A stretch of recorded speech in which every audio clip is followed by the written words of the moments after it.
16व्या वर्षी छत्रपती शिवाजी महाराजांनी तोरणा किल्ला जिंकला। शहाजीचा बाळ काळाचा काळ,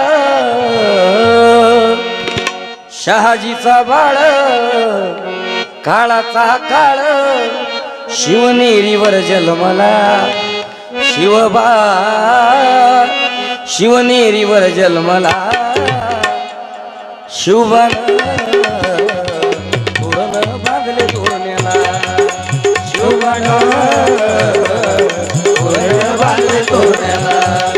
शहाजीचा बाळ काळाचा काळ, शहाजीचा बाळ